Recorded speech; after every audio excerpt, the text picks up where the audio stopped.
Redmi 15C इस phone को Redmi ने रिसेंटली 32,000 रुपए में 4GB 128GB और 34,000 रुपए में 6GB 128GB में पाकिस्तानी मार्केट में लॉन्च किया है। क्या-क्या फीचर्स हैं, इसको बाय करना चाहिए, नहीं करना चाहिए, सब कुछ इस वीडियो में बताने वाला हूँ। सबसे पहले इसका बॉक्स ओपन करते हैं। बॉक्स में हमें क्या-क्या देखने को मिलता है, देन फ़ोन की तरफ चलते हैं कि फ़ोन के फीचर्स क्या-क्या हैं। तो सबसे पहले यहाँ एक लिड मिलती है, इसमें आपको मिलता है एक सिलिकॉन कवर और साथ ही इसकी 6000 mAh की बड़ी बैटरी को चार्ज करने के लिए 33 वाट का फास्ट चार्जर जो कि टाइप सी है। तो फाइनली फ़ोन की तरफ आते हैं। इस दफ़ा रेडमी ने इस फ़ोन को 6.9 इंच साइज़ में लॉन्च किया है और फ़ोन काफ़ी ज़्यादा बड़ा है। 6000 mAh की बड़ी बैटरी होने के बावजूद भी ये फ़ोन काफ़ी ज़्यादा स्लिम रखा गया है। यहाँ पे आपको बैक पे 50 मेगापिक्सल, फ्रंट पे 13 मेगापिक्सल का कैमरा मिल जाता है। साइड माउंटेड फिंगरप्रिंट सेंसर है और फाइनली डिस्प्ले की तरफ आते हैं, जिसका मैं पहले ज़िक्र कर रहा था कि इस फ़ोन में आपको 6.9 इंचेस का बड़ा डिस्प्ले मिलता है। ये एक 720p रेज़ोल्यूशन वाला डिस्प्ले है, जो कि 120 हर्ट्ज़ के रिफ्रेश रेट को सपोर्ट करता है। एंड्रॉयड 15 की और Xiaomi HyperOS 2.0 की अपडेट इसमें इंस्टॉल्ड है। अब ये जो वेरिएंट है मेरे पास, ये है इसका 6GB रैम वाला वेरिएंट, जो कि 34,000 रुपये में मार्केट में लॉन्च किया गया है। तकरीबन इसमें 1000-1500 रुपये का डिस्काउंट भी आपको ऑफलाइन मार्केट में देखने को मिल जाता है।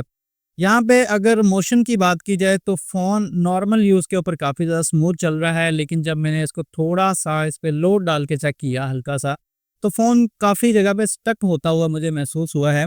ये जो मुझे फ़ील हुआ है, मैं वही सेम चीज़ जो है वो आपको बता रहा हूँ। बेसिकली एक लो रेंज का फ़ोन है। Xiaomi ने पिछली दफ़ा भी 1-2 मॉडल जो लॉन्च किए थे, Redmi 13C और Redmi 14C, वो तकरीबन इसी रेंज के लॉन्च किए थे, लेकिन बहुत ही कम अरसे में उनकी प्राइस जो है वो 30,000 से भी नीचे आ गई थी। अब इस फ़ोन में Xiaomi HyperOS की वजह से फ़ोन का जो यूज़र इंटरफ़ेस है वो काफ़ी ज़्यादा अच्छा फ़ील हो रहा है, लेकिन एक चीज़ जो Xiaomi ने नहीं की है, गूगल की एप्लीकेशन जो है ना वो अपने फ़ोन में रिमूव नहीं किए हैं। बाकी सारे फ़ोन जो हैं वो ओप्पो है, वीवो है, वो सारे अपने स्टॉक डायलर और स्टॉक मैसेजिंग ऐप के ऊपर आ गए हैं और उनमें साइलेंट ऑटो कॉल रिकॉर्डिंग भी इनेबल कर दी गई है। अगर हम कैमरा की बात करें तो कैमरा के कुछ जो है वो सैंपल्स मैंने लिए हैं इसके फ्रंट और बैक कैमरा से। तो ये इसके फ्रंट कैमरा का रिजल्ट है और है तो ये काफ़ी ज़्यादा क्लियर। लाइक पिछली दफ़ा Redmi 14C का मैंने रिव्यू किया था, तो उसका भी कैमरा जो था वो काफ़ी ज़्यादा हद तक क्लियर था। अब इसी तरह ये इसके फ्रंट कैमरा की इमेज है, तो ये भी काफ़ी हद तक क्लियर इमेज आपको नेचुरल टोन में मिल जाती है। ये इसका बैक कैमरा रिजल्ट है 50 मेगापिक्सल का और ये भी थोड़ी दूर से इमेज क्लिक की गई है, उसके बावजूद भी ये इमेज का रिजल्ट जो है वो काफ़ी ज़्यादा ठीक है। अभी ज़रा रुको, मैं एंड पे आपको बताता हूँ कि ये फ़ोन आपको बाय करना चाहिए, नहीं करना चाहिए, क्या इसमें ख़ास जो है वो फीचर्स हैं। तो ये भी इसके बैक कैमरा की जो है वो पिक्चर है। अब फाइनली अगर ओवरव्यू की तरफ आते हैं इस फ़ोन के, ये दिखने में काफ़ी ज़्यादा खूबसूरत है। फ़ोन का डिज़ाइन काफ़ी ज़्यादा अच्छा बनाया गया है। पिछली दफ़ा यहाँ पे राउंड कैमरा था, इस दफ़ा यहाँ पे साइड पे जो है वो कैमरा का मॉड्यूल प्रोवाइड कर दिया गया है। तो ये एक अच्छी चीज़ है। यूज़र जो है ना वो राउंड कैमरा को ज़्यादा पसंद नहीं करता था। और इसके अलावा अगर प्राइस की बात की जाए तो ये अभी थोड़ी हाई प्राइस में है। लाइक 32-33 हज़ार रुपया जो प्राइस है इसकी, वो मुझे नहीं लगता कि इसकी प्राइस होनी चाहिए।